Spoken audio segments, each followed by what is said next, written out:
So, yeah, I recently took my car in for a service. As I was seated there, I saw this car I've never seen before. I think it's called a Jaecoo or Jaecoo, but this is the J7 variant. I couldn't help but think how stunning this car looks. And also at the same time, I asked myself, are Chinese cars really the future of driving in South Africa? Are we going to be driving Chinese cars into the near future? Maybe let's hear from Jeremy Clarkson and what he has to say on this. But look at it this way. In just 5 years, China has gone from making that, whatever it is, to making these. Now, with that rate of progress, where are they going to be in 5 years' time?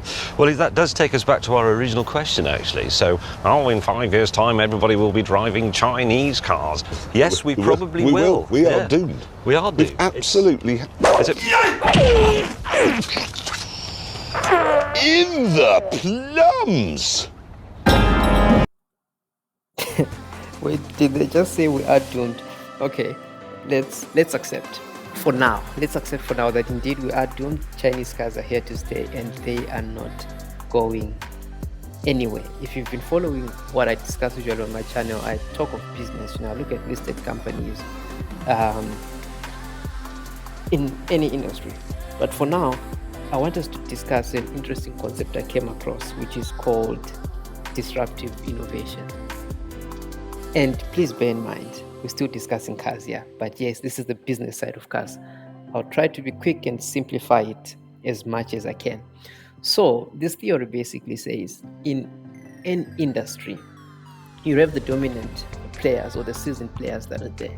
Over time, they work on improving their products to be so good that they end up catering only to the higher end market, leaving the mass market open to be disrupted by new competition, right? Let's say you've got Toyotas, you've got your VWs, you've got your Mazdas. If you go back 20 years down the line, these used to be cars for just normal people looking for a startup car. But now they've become so good that some pricing on some of the models, right, they are almost questionable. You'd ask yourself, should I really spend this much on a Toyota, or should I really spend this much on a VW, or perhaps should I rather look elsewhere? Because if you're in the mass market looking for just a car, you're going to be usually comparing or competing on price. If you look at, let's say, the price of this VW Polo, for example, it's almost, give or take, 400K, right? And there's also a Toyota Corolla, which is give or take $500,000. These prices, I think personally, I would say they're a bit too pricey. And I would think, what else can I get with the same amount of money if I go into the car market? Yes, I know you might be thinking reliability. Let's keep that in the back of our mind. So, look at this car, and it looks like it's a Range Rover knockoff, or it's a Range Rover of some sort. But I won't lie, it looks beautiful. It really does look nice. From what my eyes can see, this car really does look nice. So, interesting fact, Chery is owned by the Chinese government. Yes, just like how we've got, we don't have a car company in South Africa, but we've got Jaguar, which is showing us flames. But Chery is a company owned by the Chinese government. What they do is produce vehicles, and if my facts are not missing me, it's one of the biggest exporters of vehicles in China.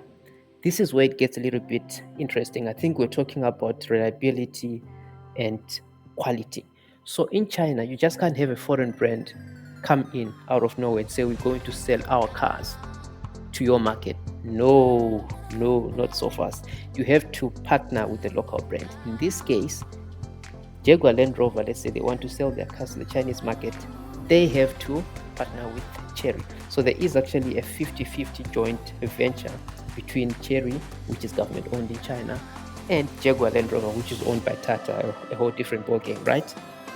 What these companies then do is that since they are basically one, at least within the Chinese market, right? this helps a company like Chery. Why? Because now they've got access to how a proper luxury car is made.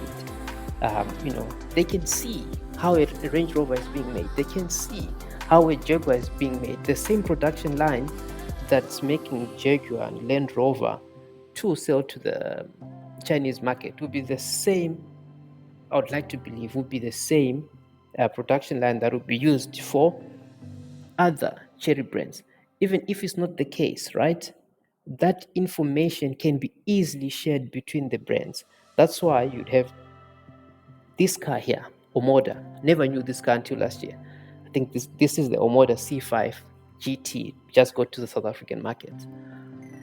If you look at this car, the shape would look like almost like a Range Rover Evoque, or I think it's not a Jag.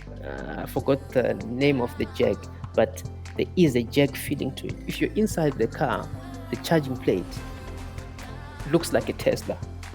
When you look at the start button, exactly like a Mercedes Benz, is the Chinese brands we're seeing here: Jaecoo, Chery, Omoda.